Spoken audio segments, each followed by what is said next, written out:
All right, welcome back to Impact 2022. We are now in the week 1 of February, and we still have a couple weeks to go before No Surrender.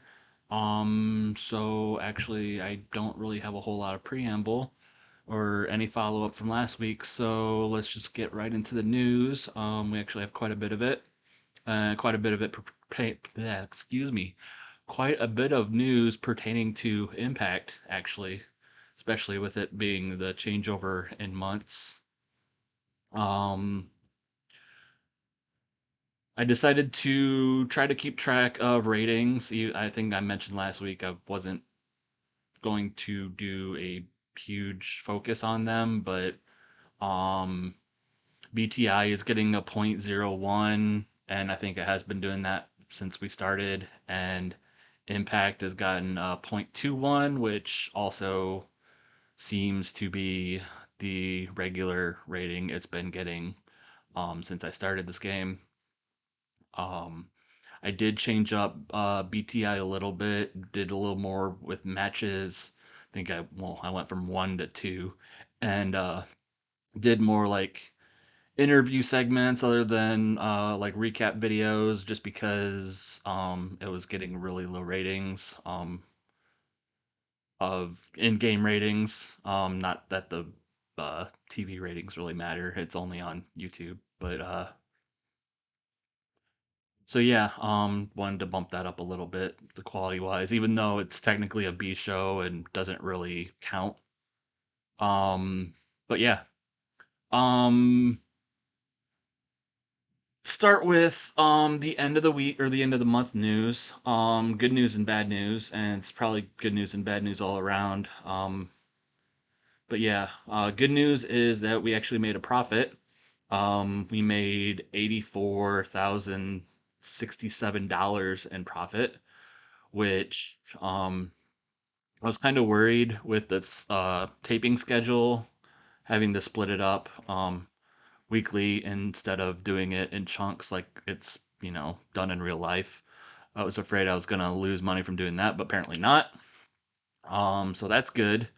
But what's bad is that out of the other um, companies in the southeast region, we finished last. And I don't know the metrics of this. I wasn't even really keeping track of the so-called wars, I guess, the company wars.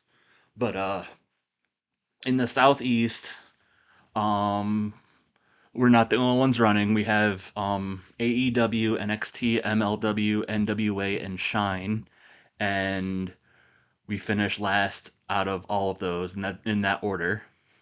So as punishment, attendances will be reduced by 10% throughout February. So we've been getting roughly about 500 per impact, and so that'll be reduced by this month. And it seems like I don't really go too deep into our finances yet, but I know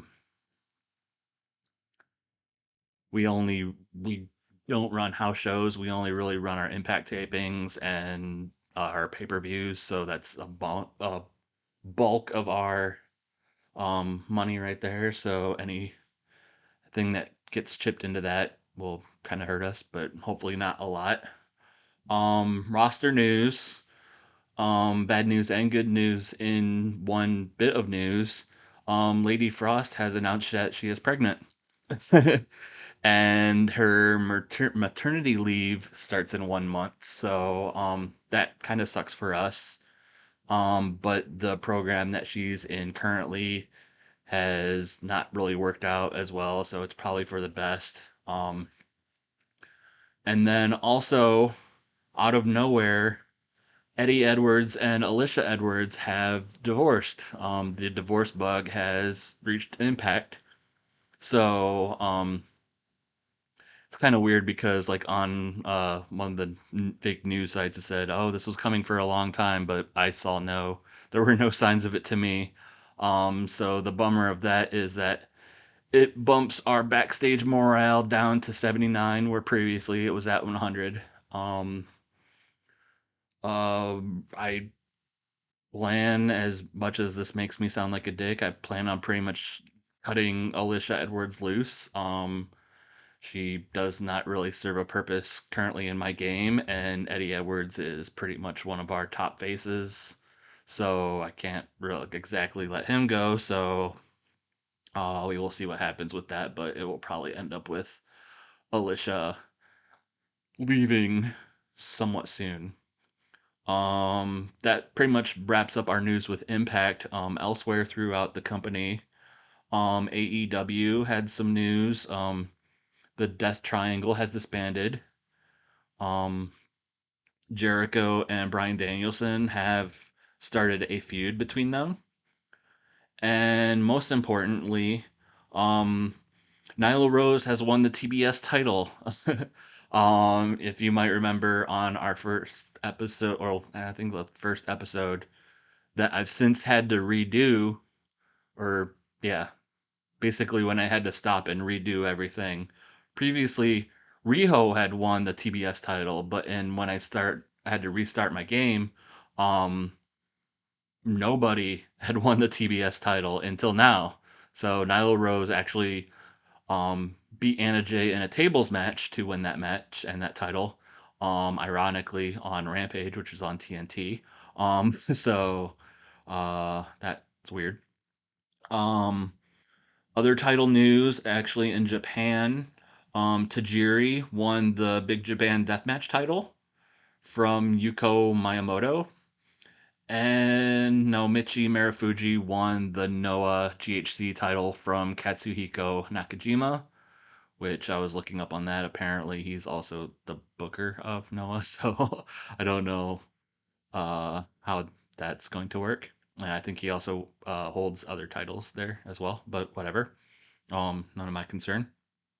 Elsewhere, also, I don't really know why I put this, but EC3 suffered a minor injury.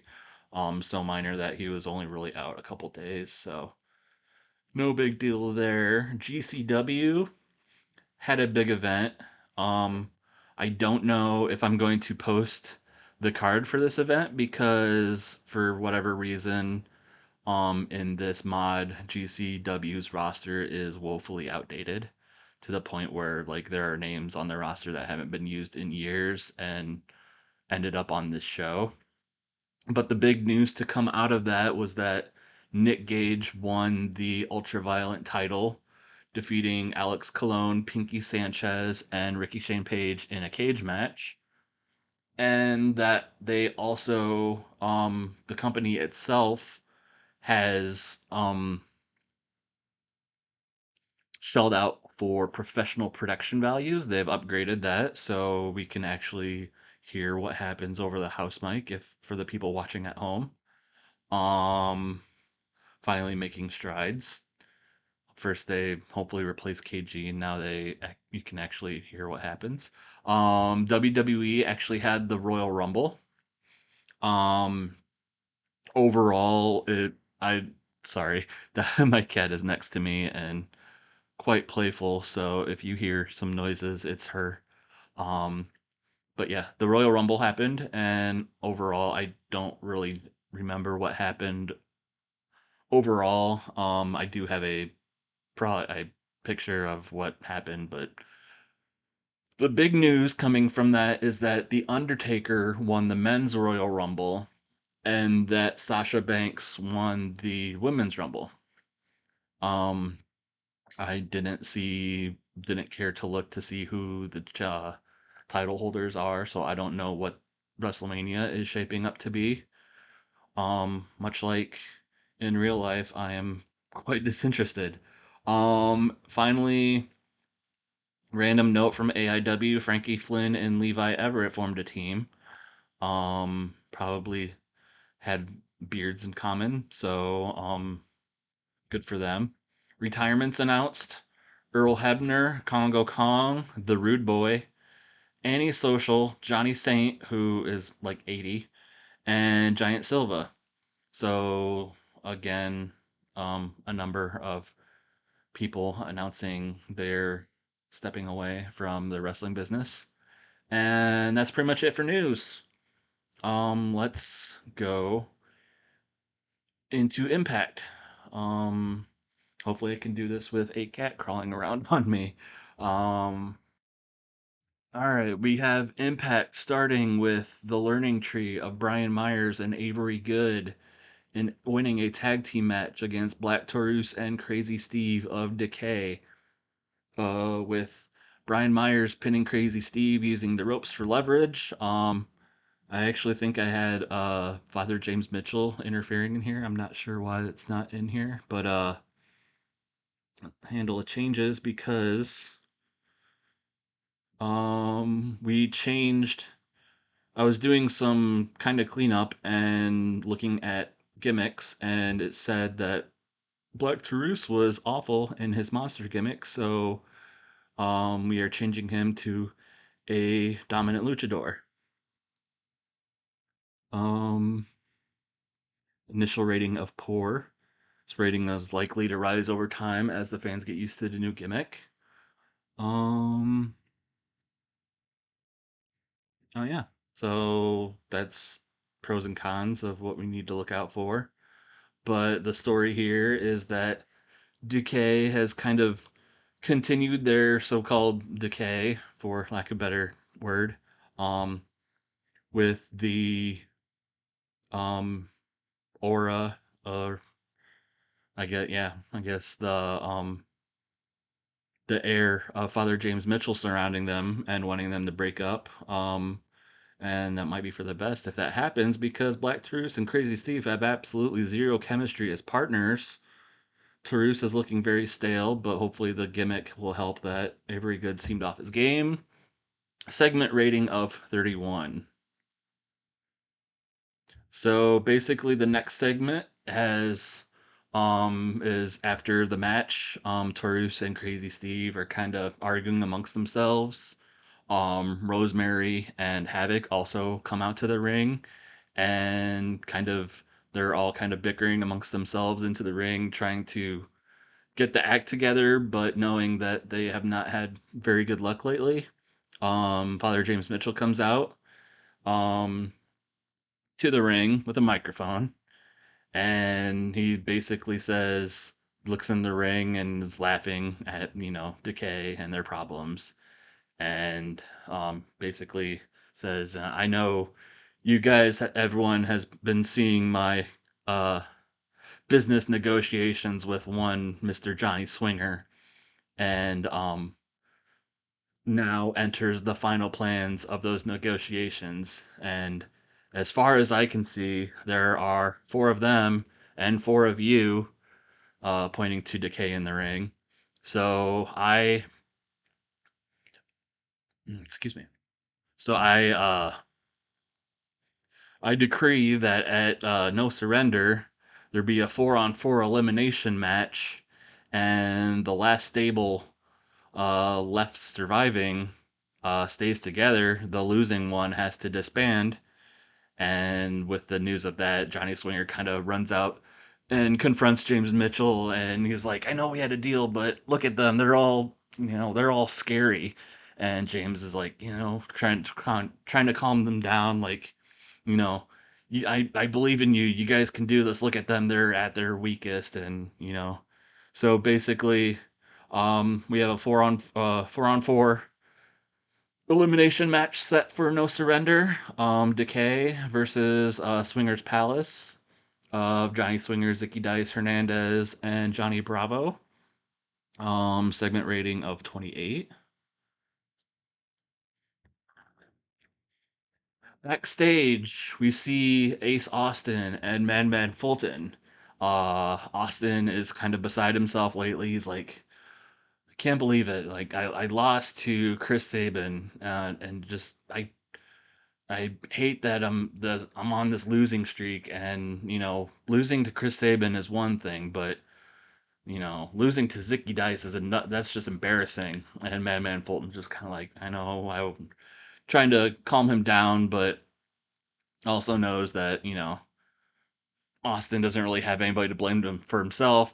because Fulton had a match on before the Impact and won, so the the losing side is you know pretty much on Ace Austin here, but he Austin is kind of like throwing a little fit, and he comes to the monitor and is you know the monitor shows what the previous segment with James Mitchell and Decay and Swingers Palace, and he's like, you know what, I think I have a way I can turn this around.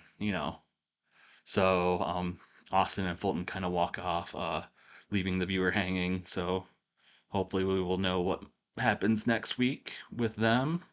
Segment rating of 25. Mike Bailey defeats Steve Macklin in an X Division match set up last week. Basically, Macklin was mad at Mike Bailey being the current golden boy of the X Division and um, did not really help his argument there, as Mike Bailey was able to put him away.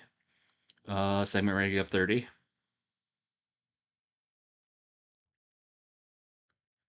Meanwhile, backstage, we have Quinn McKay and Trey Miguel. Basically, she's trying to interview the X Division champion and wonders if we are going to get a singles match or title defense at No Surrender. And Miguel is like, I all Chris has to do is say the word, and he's got a shot. We won our match last week. We made a good unit, but you know, I recognize he's my superior, my elder, and I look up to him. And like I said before, anytime he wants that shot, he can have it. And basically, Saban hears this and walks up, and he's like, "Yeah, let's do this." And they shake hands on it. So we have the X Division title match set for No Surrender. Trey Miguel defend against Chris Sabin. Segment rating of 31. Quinn McKay is getting better at her gimmick. Meanwhile, also backstage, we have Joe Doring and Diener, Violence by Design, arguing amongst each other. Um, Basically, it's a one-sided argument by Diener. As you may have remembered, they both lost matches to Eddie Edwards. And with the argument, Diener, it seems like Diener very wants to blame Joe Doring, but knows he will probably get his ass kicked if he does, so he doesn't. But basically, this is just showing that violence by design is kind of in a state of disrepair and what will happen to them from here on out. Especially with Eric Young gone for the time being. Segment rating of 19, which isn't very good. Um, Knockouts tag team match. Lady Frost and Masha Slamovich defeated Tasha Steeles and Savannah Evans when Lady Frost pinched Tasha Steeles. Um, Actually, for the most part, this match is better than what they've been doing, so maybe this angle isn't super dead, but considering Lady Frost is soon to go on maternity leave, we will wonder what happens here. Segment rating of 22. I don't remember putting Robert Evans as the road agent, but oh well. Meanwhile, we get a promo backstage from the Knockouts Tag Team Champions, the Inspiration, along with Tennille Dashwood, making them the Aussie Invasion. Um, Basically, they claim to be the top tag team in Impact, and after they even though they just witnessed a tag team match, they aren't really impressed with the current crop of teams. Um, they defeated Decay last week. They've defeated Jordan Grace and Rachel Ellering, and Jordan Grace has been busy so with her husband. So there's oh, sorry. So there's not really a whole lot of contenders in their point of view, in their opinion, really. So they can basically continue to proclaim to be the best tag team. All right, after that promo, we go to the commentary table where we learn that there was some footage recorded during the main event of last week's Impact. Actually, after what happened when Matt Cardona lost his Ring of Honor World Championship match to Jonathan Gresham last week. We go to the footage where basically Cardona is outside, basically with his luggage and his um, gear. He's still in his gear, sweating, and he's pulling Chelsea Green out of the arena by the hand, and is basically like, "Come on, babe, I'm done, I'm done." And she's like, What are you talking about?" And he's just like, "I'm done. I can't do this anymore." And basically, he throws all of his luggage, all of his belongings into the trunk of his rental car. And Chelsea Green is still just kind of hesitant about the whole thing. And he's just like, "Come on, babe, let's get out of here." And they go into the car and leave. And this is before last week's show ended. So they left early.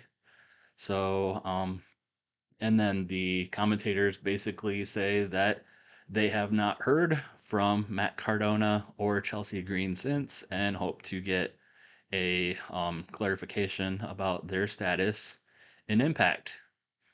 So we have a segment rating of 28 with that. And we know that basically Matt Cardona's contract is up, but we won't say that yet on TV. Tag team action. Rich Swann and Willie Mack defeat the Bullet Club USA when Willie Mack pins El Phantasmo. It doesn't say it, but I believe we had Chris Bay here at ringside, but really was a non-factor in this match. This is basically booked at the last second to fill out the card, but that to keep Rich Swann and Willie Mack in tag team contention and also further the kind of mini storyline we have with the Bullet Club USA and how Chris Bay is pretty much disappointed in them. So, um, segment rating of 35 for that. We get a in-ring promo with Doc Gallows and Carl Anderson with their Impact Tag Team titles. Um, they both kind of improv this and basically just bragging about last week. They congratulate Eddie Edwards on earning the title shot at No Surrender, which is official now. But they want to see who his tag team partner will be. And like they've declared before, they don't want any of those jobbers that they've encountered before. No Heath, no Rhino, no Willie Mack or Rich Swann. So they're not taking this very seriously at all, and they're just like, "Hey, you know, Eddie, get out here and let us know who your partner is." Segment rating 46. Eddie comes out. He has a kendo stick with him, and he points out to the ring, not saying a word, and his partner, the returning Davey Richards. So the American Wolves have reformed. Davey Richards comes out also with a kendo stick, and they point it out to the ring before charging the ring and chasing the Good Brothers off. Segment rating of 39. Davey Richards has debuted a wrestling machine gimmick and has got an initial rating of great. So yeah, we have the Good Brothers defending against the American Wolves at No Surrender. Um, yeah, I guess we do mention Davey Richards is the MLW heavyweight title holder, even though he doesn't, bring the belt out with him or anything. But we kind of want to acknowledge um people's title reigns and everything. And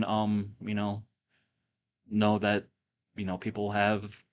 people do show up outside of Impact, and yeah, it's good to see Davey Richards back. Especially, it seems like he's got a good head on his shoulders now, and hopefully the American Wolves can return to firmer glory and regain the tag titles at No Surrender, segment rating of 39.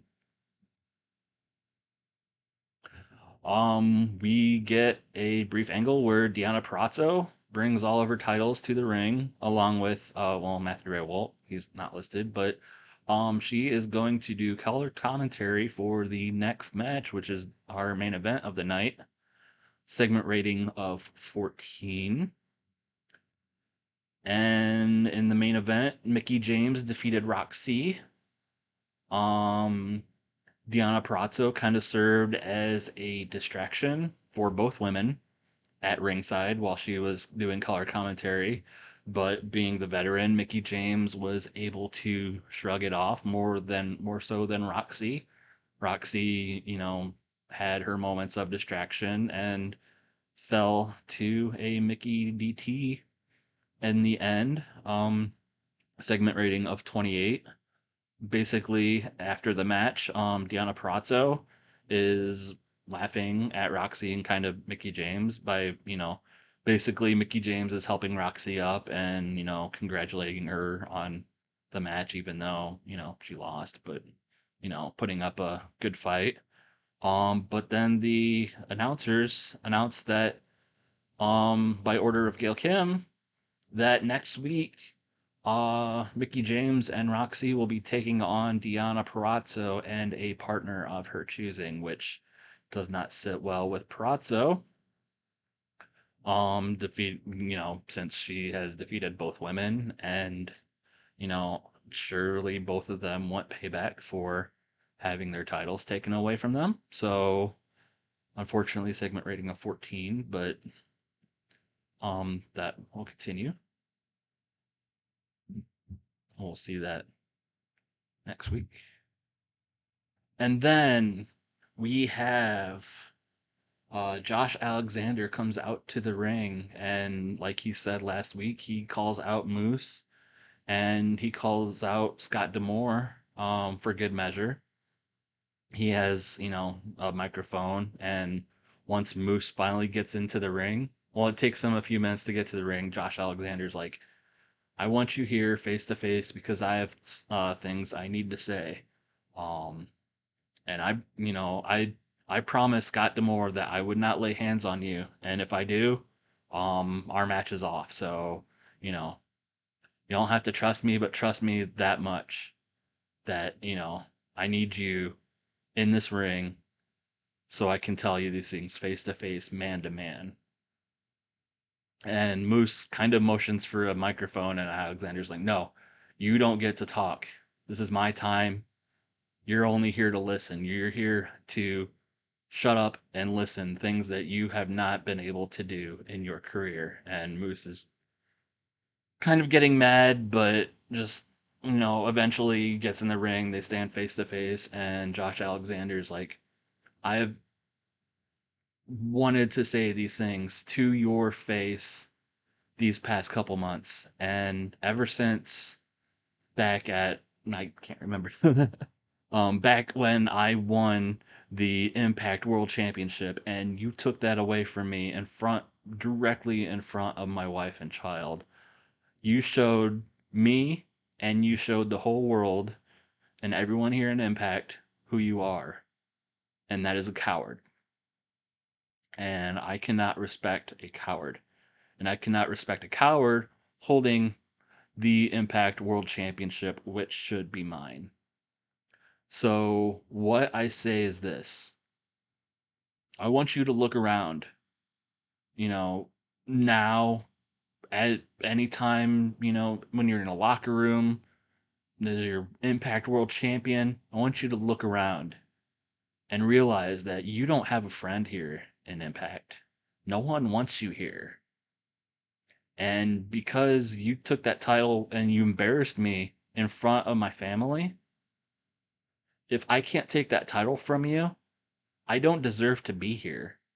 So what I suggest is that our match at No Surrender is loser leaves Impact. Whoever wins the Impact title deserves to stay in Impact, and whoever can't win does not deserve to be here. And basically, the crowd erupts, but Moose is pissed off. He's like, "No, I'm not doing this." And he storms out of the ring. He's like, "After the way you've talked to me, why should I say yes? Why should I agree to this?" And meanwhile, Scott D'Amore is getting into Josh Alexander's face like, "I told you not to do something like this. I told you not to do something you would regret." But Josh Alexander is, not hearing any of this, and he's basically staring daggers at Moose, and Moose is staring back. Um, so he's laid the challenge down, but it hasn't quite been accepted. So the storyline will continue, and that ends this episode of Impact. Segment rating of 31. Overall rating of 32. So thankfully the um, networks won't be mad at us like they were a couple weeks ago. But yeah, we are making headway towards No Surrender. We have the return of the American Wolves taking on the Good Brothers for the tag titles. We have Josh Alexander and Moose. Loser leaves, but again, those terms have not been agreed to yet, so we will see with that. Um, we don't know what is going on with Matt Cardona, as he has apparently left Impact and maybe taking Chelsea with him. Um, Trey Miguel is confirmed to retain or defend the X Division title against Chris Sabin. We have Decay versus Swingers Palace, where the losing group must disband. And we also have um, Deanna Prazo and Mickey James, as announced last week, in a well, winner takes all cage match for all of Deanna's titles, including the Knockouts title. So, yeah, No Surrender looks to be shaping up quite nicely, hopefully, so far. And yeah, that should be it for this week. And I will see you in the future. Goodbye.